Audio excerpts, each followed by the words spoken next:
옛날에 학교 다닐 때, 초등학교 때 자연 시간에 프리즘이라고 하는 거 실험해 보셨습니까?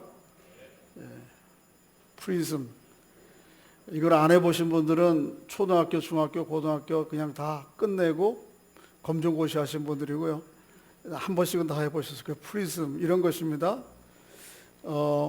백색광이 빛이 이 프리즘이라고 하는 유리막대를 통과를 하면 어떻게 나오죠? 색깔이 빨주노초 파남보 뭐 이렇게 명확하게 구분은 되지 않지만은 색이 분리가 되죠. 그래서 굴절이 제일 적게 되는 게 빨간 부분이고 굴절이 제일 많이 되는 게 보라색 부분으로 이렇게 펼쳐집니다. 이게 프리즘이에요.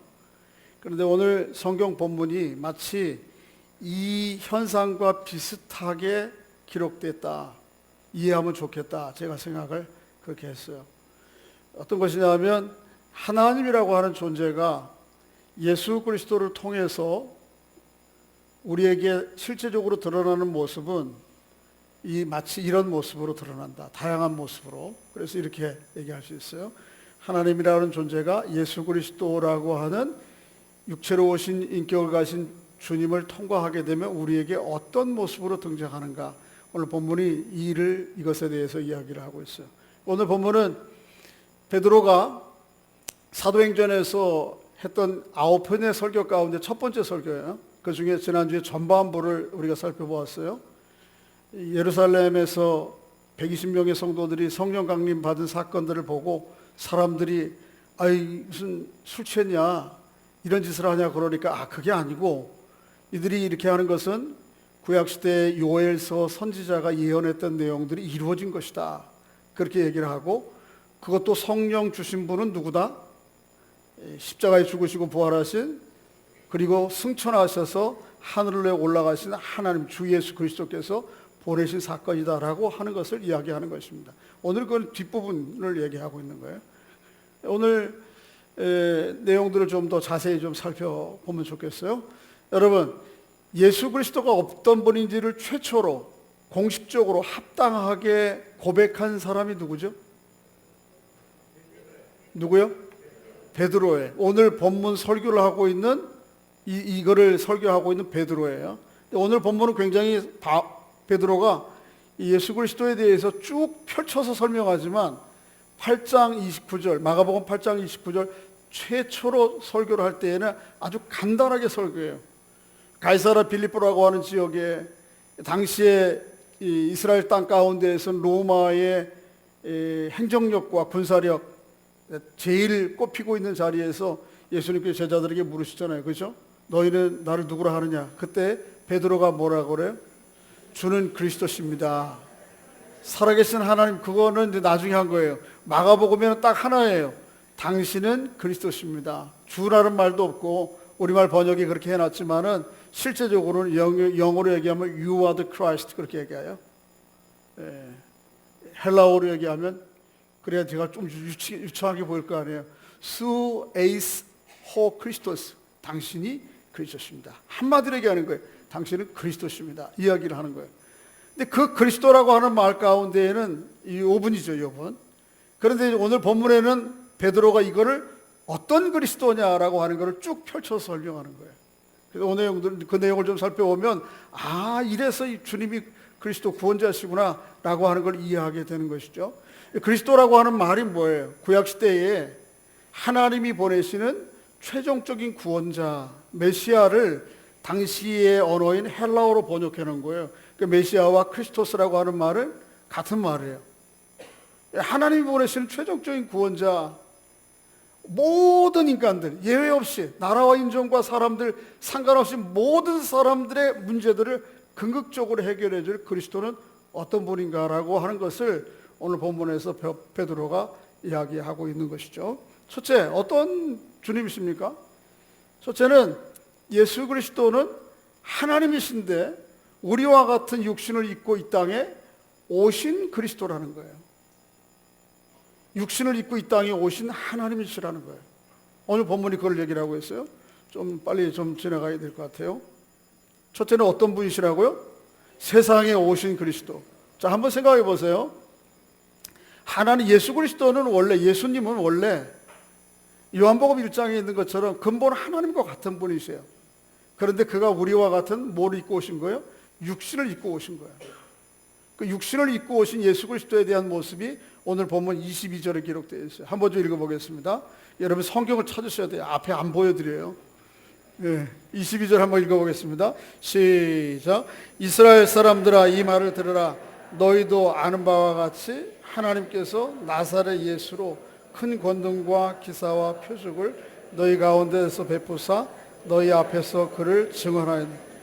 나사렛이라고 하는 말은, 예수라고 하는 말은 당시 흔한 이름이었어요. 예수라고 하는 말은 구원자라고 하는 뜻을 지니고 있었는데, 이스라엘 백성들은 이미 오늘 본문 당시보다 한 700년 전에 아수르라고 하는 나라에서 나라를 빼앗겼어요. 북쪽이.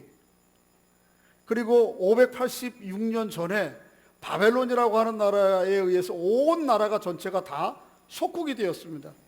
그렇게 나라를 잃어버리고 난 이후에 한 번도 자기 나라를 잠깐 동안 혁명을 통해서 부분적인 나라를 되찾은 적이 있습니다만은 수백 년 동안 계속해서, 그래서 아시리아, 바벨론, 페르시아, 헬라, 오늘 본문에 지배하고 있는 민족은 뭐예요? 나라는 로마에 이르기까지 계속해서 나라 없는 소름 가운데 살았어요.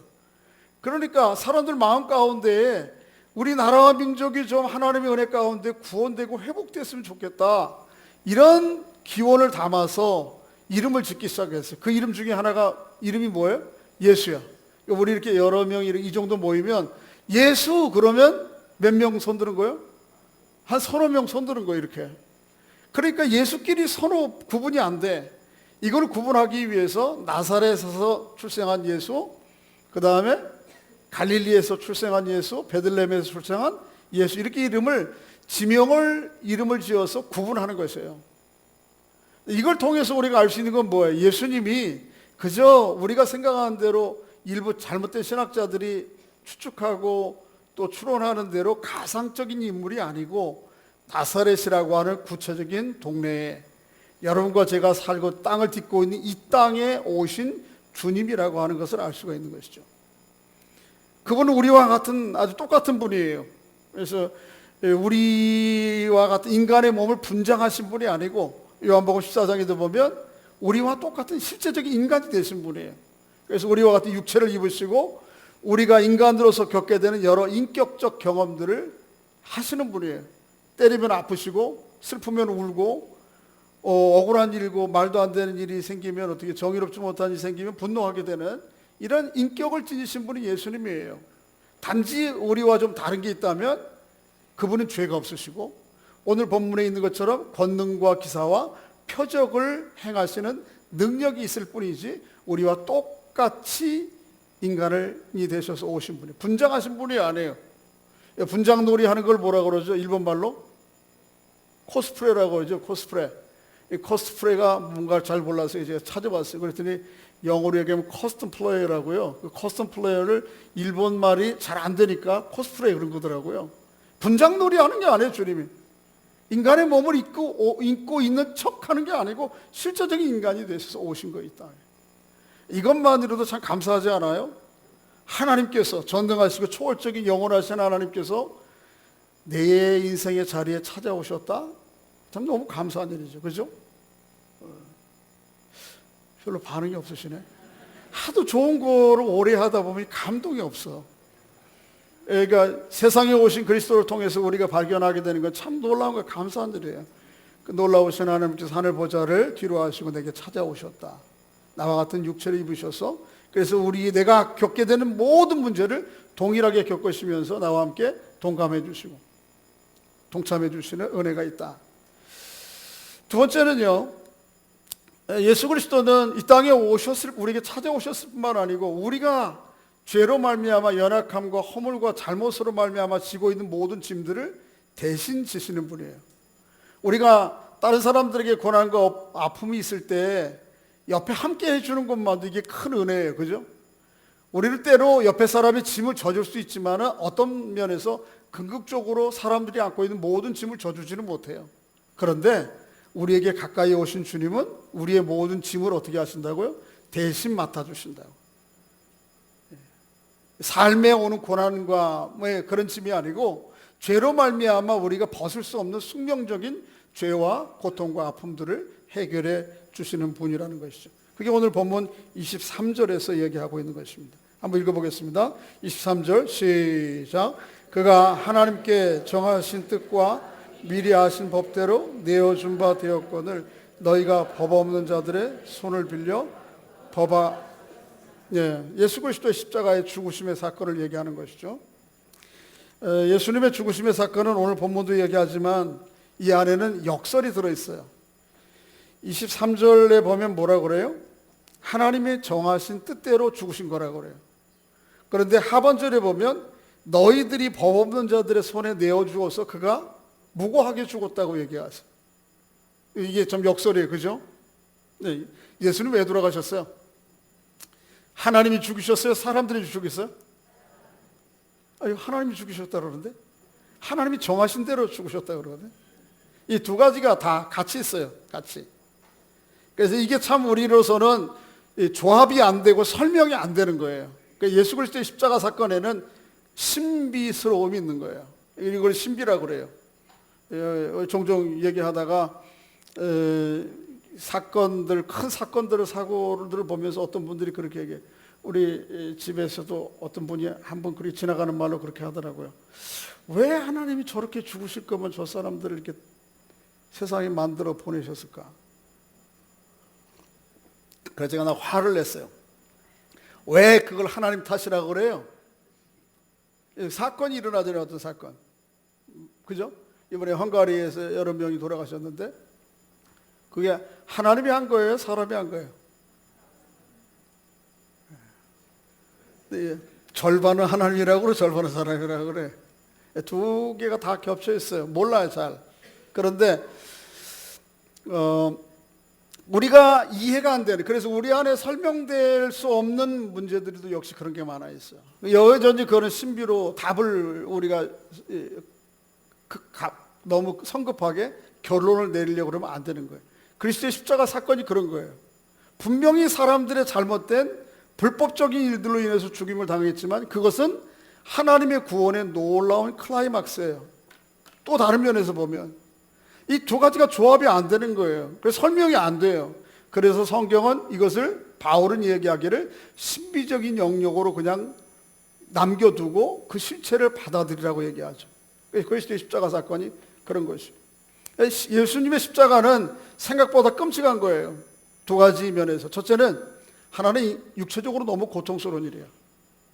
로마 사람들이 사람을 처형할 때 고통을 가장 오래 견디면서 사람을 죽일 수 있는 방법을 고안한 게 십자가예요. 사람 참 잔인해요. 그죠? 그런데 그것만이 아니고 십자가는 굉장히 수치스러운 거예요. 유대인들에게는 나무에 달린다라고 하는 것은 신명기 23장에 보면 하나님 앞에 심판받고 저주받았다라고 하는 형태예요. 그래서 하나님 앞에 심판받고 저주받은 사람들을 장대에 매달아서 하루 동안 내버려 두는, 보여주는 거예요. 공중 앞에, 사람들 앞에. 해를 넘기지는 않도록. 그래, 두 가지예요. 첫째는 육체적으로 너무 고통스럽고, 두 번째는 사람과 하나님에게까지 버림받는다고 하는 것이죠. 근데 주님이 그것을 지신 거예요. 왜요? 이유는 뭐예요? 십자가 지신 주님, 한번 읽어보겠습니다. 이사야서를 한번 읽어볼까요? 시작. 그가 찔림은 우리의 허물 때문이요 그가 상함은 우리의 죄악 때문이라. 그가 징계를 받음으로 우리는 평화를 누리고 그가 채찍에 맞음으로 우리는. 이유는 뭐냐 하면 여러분과 제가 안고 있는 짐을, 우리는 사람들이 옆 사람이 있는 짐을 대신 질 수가 없어요. 뭐 부분적인 건 질 수 있어요. 그러나 궁극적으로는 질 수가 없어요. 주님이 우리가 안고 있는 죄와 인간의 육체를 가지고 있는 숙명적인 연약함들을 다 지시고 우리에게는 반대로 어떻게 해요?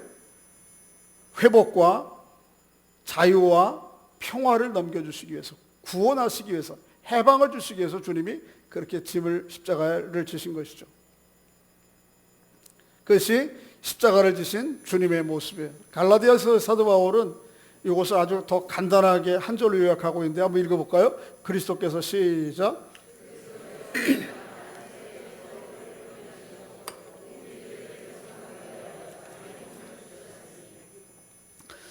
예수 그리스도는 이 땅에 오셔서 십자가에 죽으시는 것으로 그의 생애가 끝나지 않아요. 하나님께서 그렇게 사람들의 죄를 대신 지신 주님을, 죽으신 주님을 어떻게 하시죠? 살리시죠. 그게 오늘 본문 30, 24절부터 이하에 있는 내용이에요. 24절, 25절 읽어보겠습니다. 두 절만. 24절, 25절 시작. 하나님께서 그를 사망의 고통에서 풀어 살리셨으니 이는 그가 사망에 매여 있을 수 없습니다. 다윗이 그를 가리켜 이르되 내가 항상 내 앞에 계신 주를 배웠으며 나로 요동치 않게 하기 위하여 그가 내 우편에. 보세요. 예수님의 생애는 십자가의 죽으심으로 끝나면 안 되는 거죠. 그러면 우리도 믿는 의미가 없어요. 어차피 죽을 건데 뭐 끝나는 건데 뭐. 예, 그렇게 우리의 죄를 대신 지신 주님을 주님께서 살리셨다는 거예요. 살리셨다고 하는 건 너무 감사한 일이죠, 그죠? 이게 부활이 참 우리에게 설명이 잘 안 돼요. 십자가의 사건 자체도 이중적 의미가 신비가 들어있는 것처럼 부활도 참 설명이 잘 하기가 어려워요.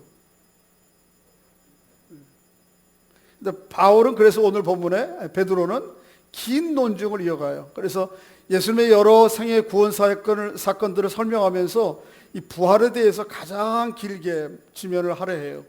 그러면서 이스라엘의 가장 이상적인 왕이었던 다윗을 끌어들여서 예수 그리스도의 부활을 설명해요. 다윗이 예수님보다 1000년 전의 사람이에요.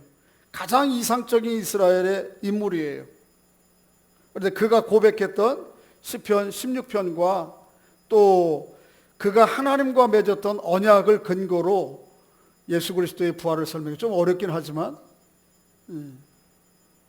이렇게 설명할 수 있어요. 저를 보세요. 다윗이 예수님보다 몇 년 전의 사람이라고요?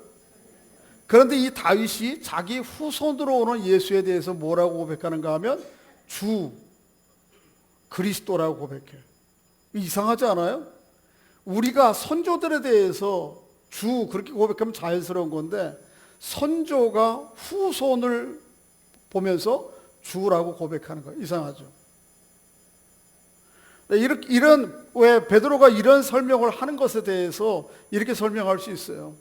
이 부활이라고 하는 것은 하나님의 초자연적인 역사예요. 지금 우리 안에 있어 이루어진 일 가운데 그런 일이 있을 수가 없어요.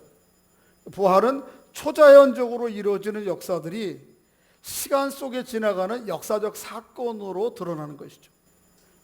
김혜건 목사님이라고 하는 분이 이걸 이렇게 설명했어요. 영원의 포물선이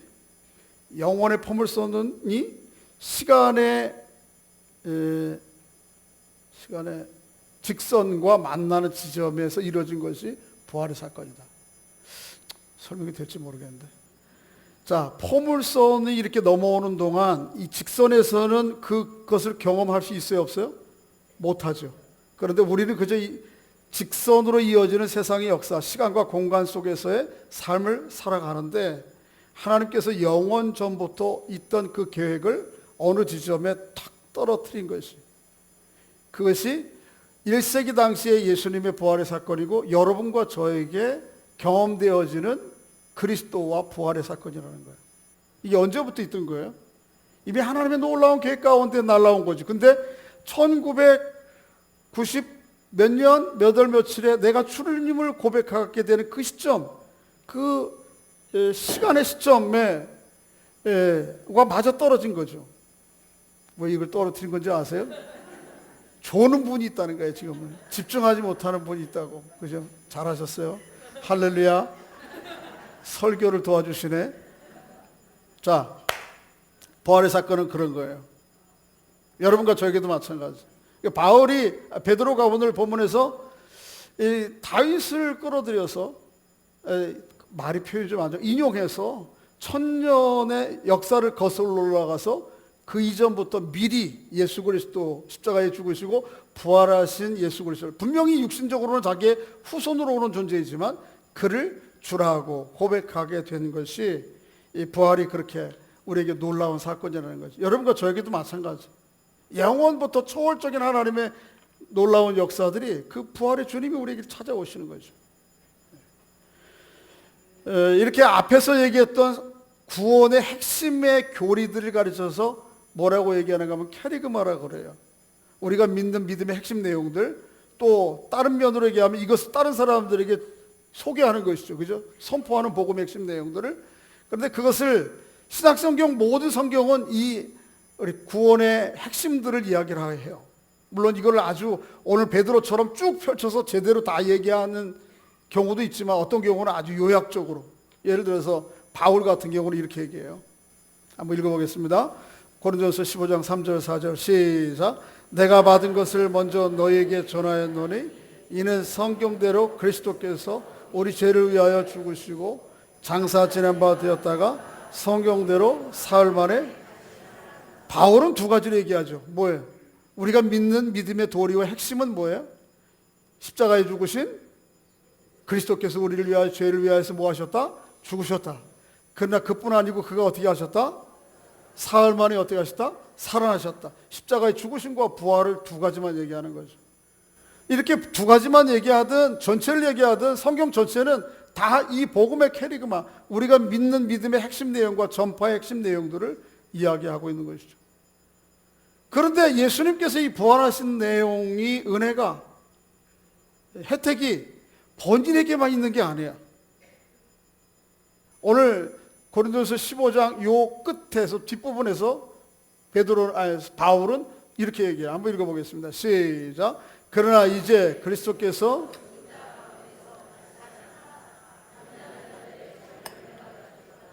그러나 각각 먼저는 열매인 그리스도요, 다음에는 그가 강림하실 때 그리스도에게 부활로 말미암는 혜택은 예수님만 누리는 게 아니고 예수님께 속해 있는 사람들도 어떻게 돼요?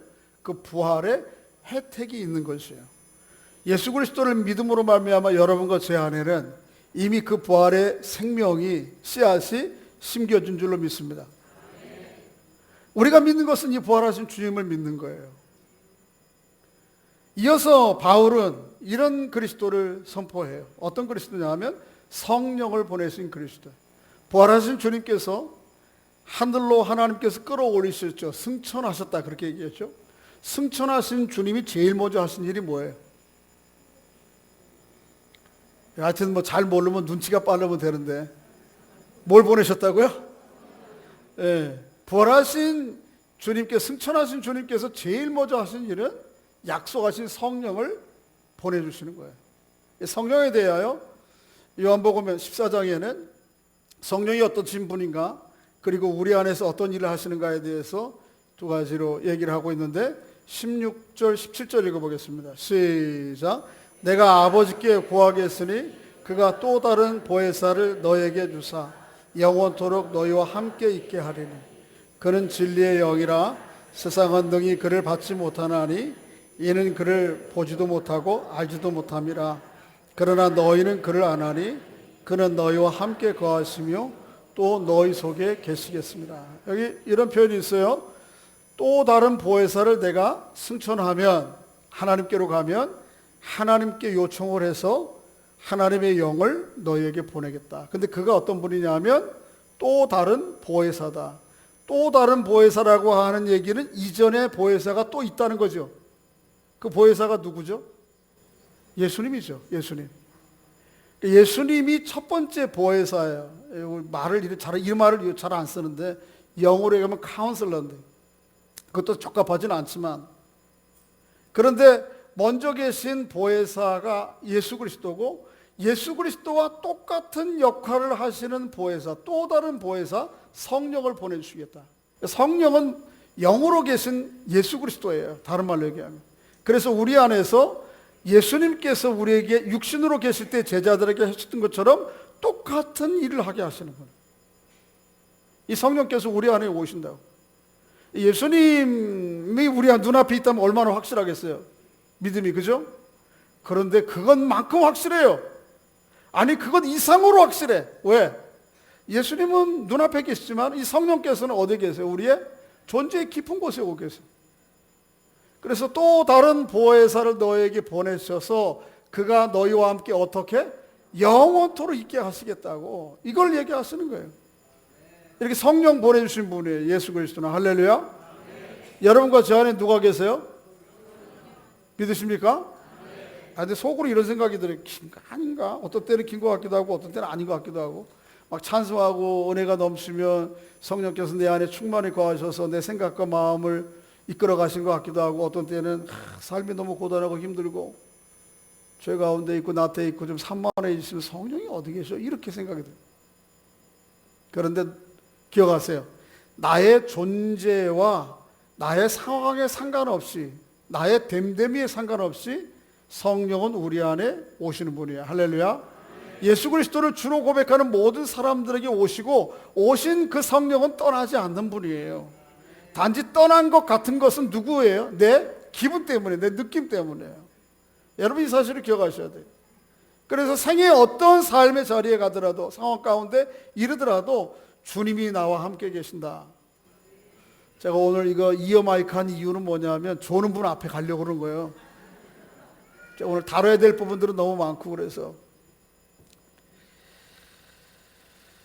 잊지 마시기 바랍니다. 내 안에는 영으로 계신 성령, 영으로 계신 예수님께서 내 안에 와 계십니다. 할렐루야. 너희와 함께 거하시며 너희 속에 계시겠습니다. 어떻게? 영원까지. 예수 그리스도가 하신 일이 바로 그거예요. 성령을 우리에게 보내주시는 거예요. 오늘 본문에 그 내용을 기록하고 있습니다. 한번 읽어볼까요? 33절이죠. 33절 시작. 하나님이 오른손으로 예수를 높이심에 그가 약속하신 성령을 아버지께 받아서 너희가 보거든 이것을 부어주셨느니라. 할렐루야. 서로에게 확인해 주시기 바랍니다. 죄송합니다. 미처 몰랐습니다. 당신 안에 예수의 영이신 성령이 계시군요. 할렐루야. 우리가 실망하지 말아야 돼. 낙심하지 말아야 돼. 예수의 영이 내 안에 늘 계세요. 뿐만 아니고 하나님 보좌의 우편에 앉으셨어요. 주님이. 그죠? 그게 오늘 34절에 한번 읽어봅시다. 34절 35절까지, 아니 34절 35절 시작. 다윗은 하늘에 올라가지 못하였으나 친히 말하여 이르되 주께서 내 주에게 말씀하시기를 내가 내 원수로 발등상이 되게 하기까지 너는 내 우편에 앉았으라 하셨도다 하였으니. 보세요. 고대 왕 가운데에는 왕이 늙으면 이 왕위로 완전히 물려주기 전에 아들을 부왕으로 세워서 자기 보좌 오른쪽에 앉혀서 함께 일정 기간 동안 공동으로 같이 나라를 통치하는 거예요. 바로 그 이미지예요. 하나님께서 보좌에 하늘 보좌에 앉으시고 그 보좌 우편에 누가 앉으세요? 예수 그리스도. 그리고 그에게 하나님께서 세상을 통치하셨던 모든 통치의 권한을 위임해 주시는 거예요. 어떤 그리스도? 통치하시는 그리스도. 통치하시는 그리스도. 히브리서 기자가 이거에 대해서 이렇게 기록하고 있어요. 한번 좀 읽어보겠습니다. 보이다. 시작. 이 모든 날 마지막에는 아들을 통하여 우리에게 말씀하셨으니 이 아들을 만유의 상속자로 세우시고 그의 능력으로 만물을 죄를 정결하게 하는 일을 하시고 높은 곳에 계신 지극히 크신 이의 우편에 앉으셨느니라. 하시는 일이 뭐예요? 세상을 통치하고 다스리는 일이에요. 저는 종종 그런 생각을 해요. 대통령이 되려고 세상의 왕이 되려고 하는 사람들 이해를 못하는 부분이 있어요. 왜냐하면 아무리 통치를 잘해도 좋으면 한 50%, 그렇지 않으면 7, 80% 사람들에게는 욕을 먹게 돼요. 세상에 어떤 왕도 좋은 평가만 받을 수 있는 왕이 한 사람도 없어요. 그런데 굳이 그것을 하려고 그래. 아무리 좋은 평가를 받아도 50% 제가 될까요? 근데 그걸 기쓰고 하려고 그래. 왜냐하면 세상에 어떤 왕도 진정한 의미의 정의와 사랑으로 세상을 다스릴 수가 없기 때문에 그래. 이 세상에 온전한 평화와 정의를 가지고 사랑을 가져다 주시는 분이 누구예요? 예수 그리스도 뿐이에요. 그래서 시편을 다윗이 인용하면서 89편에 보면 이 예수 그리스도는 마지막에 오실 메시아는 우리에게 의와 공의, 여러 번 말씀드렸죠. 최다크와 미시파트, 그리고 인의 헤세드를 가지고 신약적 개념으로 얘기하면 정의와 사랑을 가지고 세상을 다스리시는 분이에요. 누가? 예수 그리스도만이. 그럴 때 진정으로 세상에 뭐가 와요? 평화가 와요. 그러니까 여러분, 세상 왕을 위해서 누가 대통령이 되든 기도하고 도와주고 해야 되는데 너무 많은 기도를 할 수는 없어요. 그게 한계예요. 그래, 진정한 의미의 정의와 평화, 완전한 평화와 완전한 사랑이 우리 충돌되잖아요. 정의를 베풀려고 하면 사람이 어떻게 좀 매몰돼야 되고, 사람들에게 다 이 불쌍하게 여기려고 그러면 이 정의의 이 기준이 모호해지고 이게 잘 안 되는데, 이게 누구에게 가능해요? 우리 주님이 이 땅에 오실 때, 이 땅을 세상이 주님의 법칙으로 다스릴 때. 베드로는 오늘 그걸 얘기하고 있는 것이죠. 그런데 이제 마지막으로 한 번 더 좀 살펴볼 것은 그 다음에 와야 될 게 뭐예요? 부활하시고 승천하시고 세상을 다스리는 주님께서 성경이 다른 성경에 보여주는 요지 가운데 하나가 뭐냐면 다시 오실 주님이에요. 그런데 오늘 본문에는 다시 오실 주님에 대해서 얘기하세요, 안 하세요? 얘기 안 해요. 그런데 앞에 5가지가 분명하다면 6번째 오시는 재림하시는 주님에 대한 교훈은 너무 지극히 자연스럽게 당연한 거예요. 그래서 저는 그걸 생략하고 있다 싶어요. 이런 그리스도를 가르쳐서 한마디로 통칭하면 어떤 그리스도? 구원자이신 그리스도라고 우리가 고백할 수 있는 것이죠. 여러분과 저에게 제가 믿는 주님이 바로 이런 그리스도시야. 할렐루야. 주님은 그리스도십니다. 이래놓으면 그런데 좀 세밀하게 설명을 해놓으면 그런 분이구나. 우리가 이 복음의 핵심 요지인 캐리그마를 우리가 늘 기억해야 돼요. 그리고 기억하는 것만이 아니고 어떻게 해야 돼요? 적용해야 돼요. 그래서 오늘 본문에 사도 베드로가 이 교리의 핵심 요지들을, 구원의 핵심 요지들을 쭉 설명한 다음에 나머지 부분에 이렇게 얘기를 하고 있어요. 37절, 38절 읽습니다. 시작. 그들이 말을 듣고 마음에 찔려 베드로와 다른 사도들에게 물어 이르되, 형제들아, 우리가 어찌할꼬 하거늘?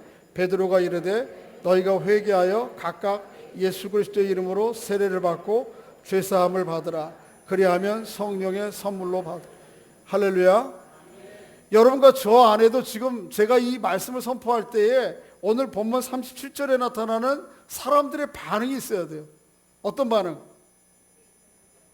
마음에 찔려 베드로에게 이르되, 형제들아, 우리가 어떻게 해야 되겠는가? 여러분, 기독교의 교리와 핵심 진리들을 개념적으로, 체계적으로, 논리적으로 아는 것은 마치 이렇게 마켓에 가보면 여러 가지 맛있는 과일 광고 보는 것과 똑같아요. 사서 먹지 않으면, 들어가서 먹지 않으면 과일 광고 보고 사과 맛 보았다, 배 맛 보았다가 얘기할 수가 없는 거예요. 이게 하나님의 이 구원의 진리들은 그 안으로 실제적으로 내가 한 발 동의하고 들어가는 일들이 필요해요. 결단하는 일들이 필요해요. 그래야지만 그것이 실제적으로 누구 것이 돼요? 내 것이 돼요. 이것이 나의 것이 된다고.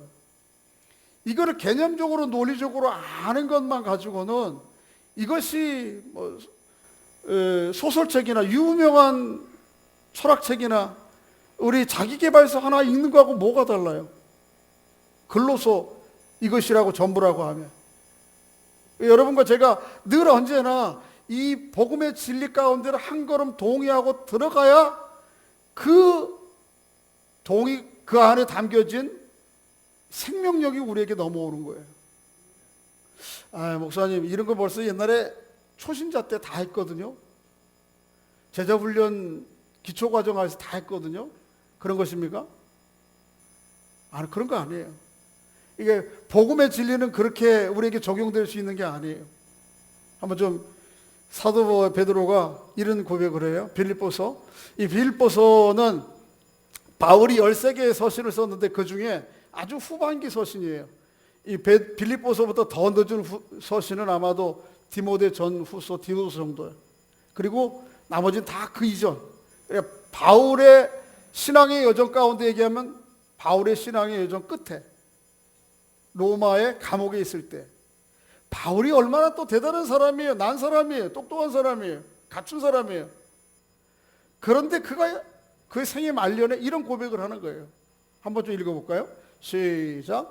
내가 그리스도와 그 부활의 권능과 그 고난의 참여함을 알고자 하여 그의 죽으심을 본받아 어떻게 해서든지 죽은 자 가운데서 부활에 이르려 하노니 내가 이미 얻었다 함도 아니요 온전히 이루었담도 아니라 오직 내가 그리스도 예수께 잡힌 바 된 그것을 잡으려고. 언제? 지금 이 시점에 수십 년 지난 다음에, 예수 만난 수십 년 지난 다음에 자기 생애를 마무리하고 자기 사역을 마무리할 즈음에 바울의 고백이에요. 내가 그 그리스도와 그의 부활과 그의 십자가의 참여함을 어떻게 하려고? 알고자 하여 지금 달려가고 있다고요. 여러분과 저에게 만일 지금도 앞에서 소개해드렸던 복음의 핵심 요지들에 대하여 여러분의 존재의 중심으로 삶으로 달려가고 그 안에서 부딪히는 반응이 없다면 광고지 보고 있는 거예요. 그냥 마트에 들어가서 하나 사서 먹지도 못해.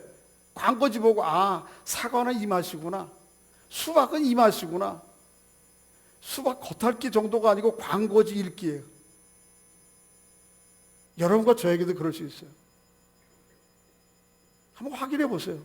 오늘 본문의 성도들처럼 형제들아 어찌할꼬 마음에 찔려서 그 반응이 우리의 존재의 중심에 반응이 없이 그냥 뭐 그게 목사님 다 아는 거예요. 그거 다 옛날에 다 했던 거예요. No. 바울이 그저 지나온 여정들이 그저 수박 겉핥기로 지나와서 이런 고백을 마지막에 해요. 그리스도의 구속의 은혜와 그 안에 담겨져 있는 내용들은 평생 우리가 이 안다고 하는 것이 다른 차원의 알미죠. 머리로 아는 것이 아니고 우리의 존재 중심으로 알아 그분께 반응하며 고백할 때에 누려지는 은혜와 능력과 생명들을 얘기하는 거예요. 여러분과 저에게 그게 있는지. 정리하면서 제가 이렇게 표를 만들어 봤어요. 구체적으로 그러면 각 구원의 핵심 요지 가운데 실제적으로 우리가 어떻게 반응해야 그 은혜와 생명과 너네들을 누릴까? 첫째는 세상에 오신 예수 그리스도를 통해서는 좀 우리 안에 놀라움이 묵상되면 좋겠어요. 여러분, 하나님께서 나와 같은 육체를 입으시고 내 인생길에 찾아오셨다? 이건 너무 놀라운 거예요. 이 하나님에 대한 온전한 묵상만 있어도요, 세상을 노래하며 살아갈 수 있어요. 할렐루야.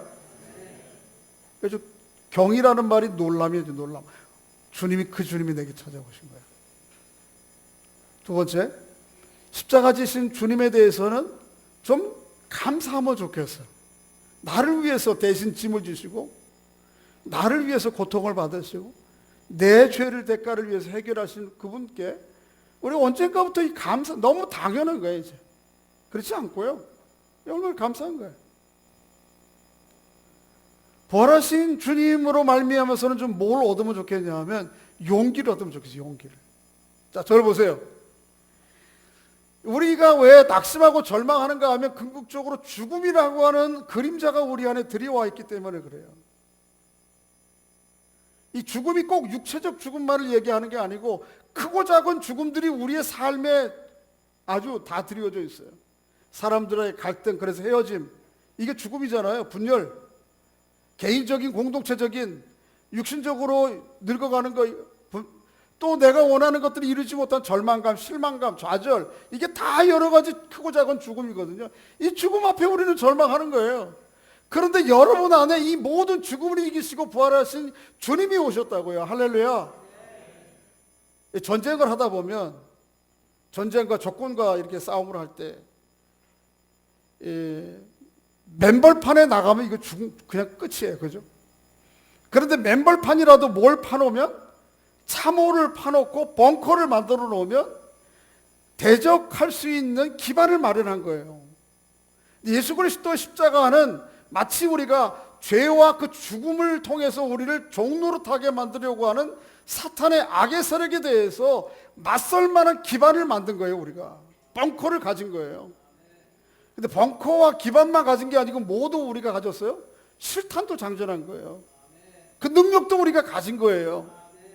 그러니까 우리의 삶의 크고 작은 죽음 앞에 왜 무릎 꿇고 절망하고 좌절하고 낙심하는가? 용기를 내야죠. 왜?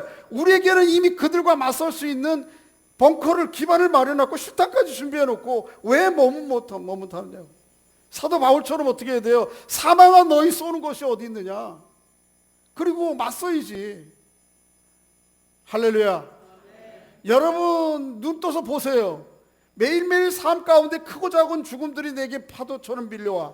그때마다 거기 앞에 무릎 꿇고 절망하고 낙심하고 눈물 짓지 마시고, 내 안에 그 모든 죽음을 이기시고 부활하신 주님이 내 안에 계시, 그 생명이 내 안에 계심으로 그거 가지고 맞서는,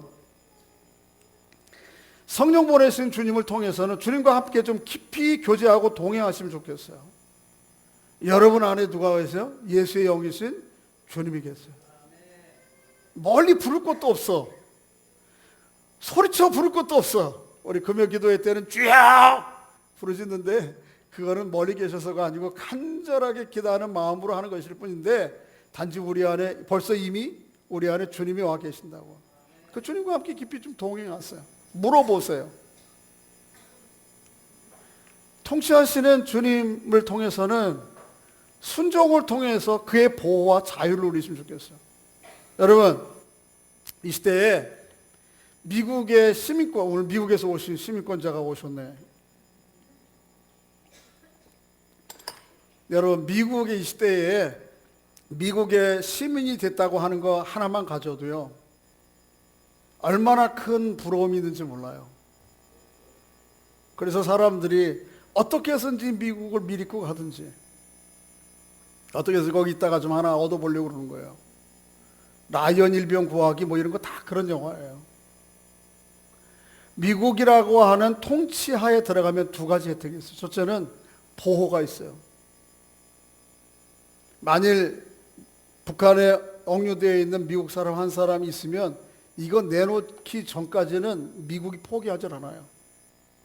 그가 하찮은 사람이라 할지라도 보호가 있는 거예요. 두 번째는 자유예요. 보호에 따르는 마땅한 자유. 우리가 예수 그리스도 통치하시는 주님의 은혜 가운데 들어가게 되면 우리가 누리게 되는 게 그 두 가지예요. 그 안에서 우리는 보호를, 그 세상의 악한 세력들의 유혹과 삶의 고난과 고통의 공격에서도 우리가 당하지 않아요.